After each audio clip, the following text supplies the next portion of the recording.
My name's Tami, and I live in Bellingham, Washington. Been here most of my life.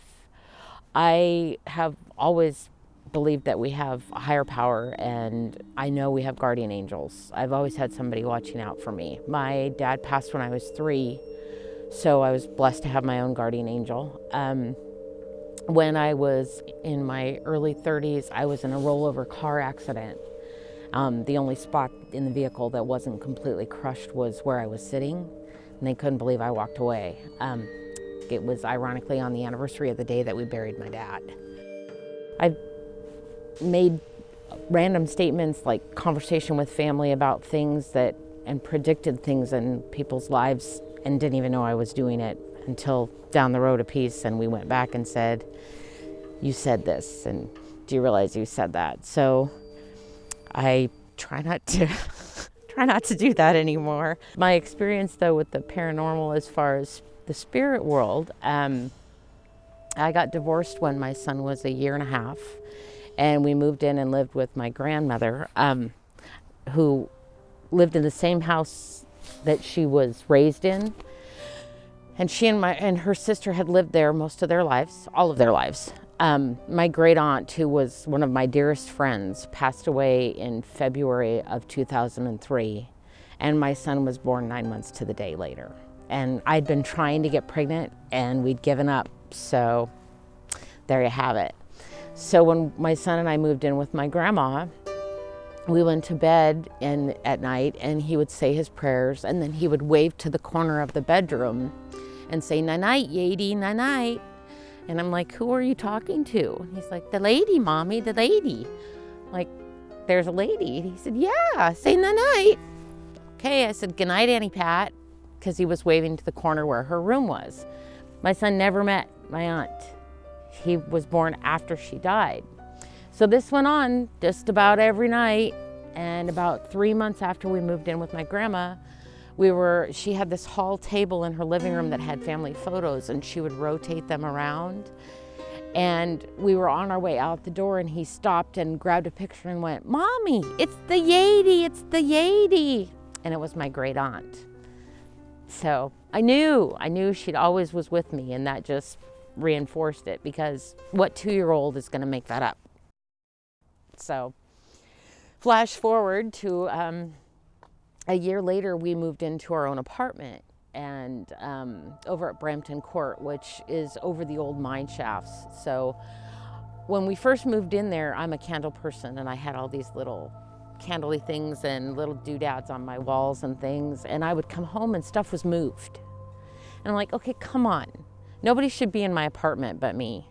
And he's not tall enough yet to reach where these things were that were moved. So I started putting like a nickel or a quarter under things, and I would come home and the candle holder was moved. Like I could visibly see things had moved. So this one night, I'm sound asleep in bed, and you know how you wake up because you feel something? Well, I woke up to see this apparition.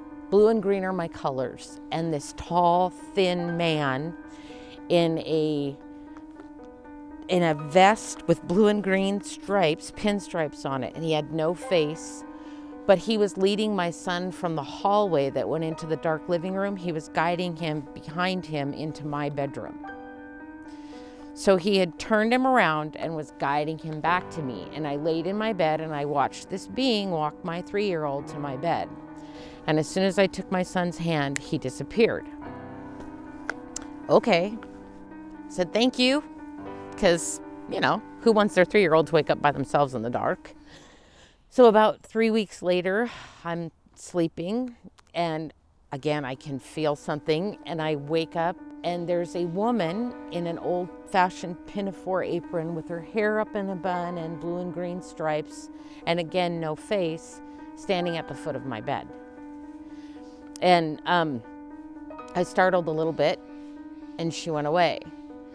And 2 nights later, I'm sound asleep, and I woke up, and the same woman is standing right beside me. So it was unsettling because someone was in my room, but I was never scared or worried because they didn't to me, they seemed friendly. I mean, obviously, he led my son to me, not away from me.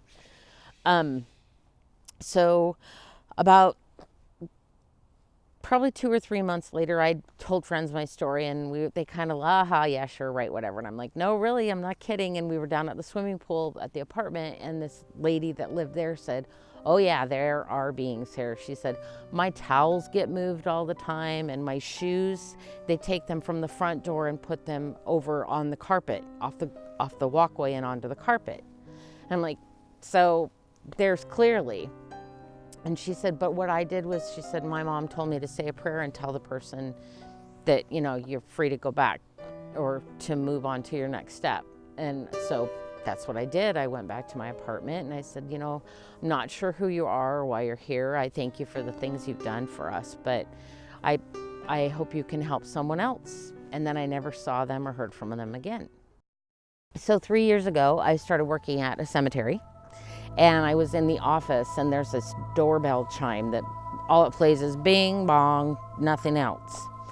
And a coworker was in there with me, and we were talking, and all of a sudden the chime went off and started playing Jingle Bells.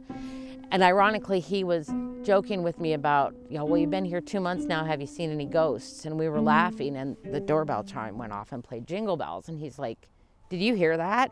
I said, did you hear that? He said, yeah, and I am out. I'm leaving. I'm like, no, come on. Are you kidding? So he left, and I told my boss, and she's like, no, come on. You're playing games. They're just messing with you, blah, blah, blah. Well, he told her the same thing. He's like, nope, was standing right there. No one was anywhere near that doorbell. So we took the doorbell off the wall and tested it, and truthfully, the only thing it plays is bing, bong. It does not play songs. You cannot program it to do anything else. It plays bing, bong. So we both heard Jingle Bells, clear as you please. So it was crazy. I'm open to whatever God and the angels bring into my life. I always have been. And I'm grateful for that. I just try to have an open mind. I think it would be selfish to believe and sad if this was our last and final destination.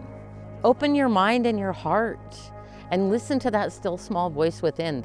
It's telling you something. And those little quirky things or that deja vu moment that you have, that's probably someone from your past that's passed, just letting you know they're thinking about you and sending you their love and good karma and good energy. Say thanks and accept it and be good to yourself.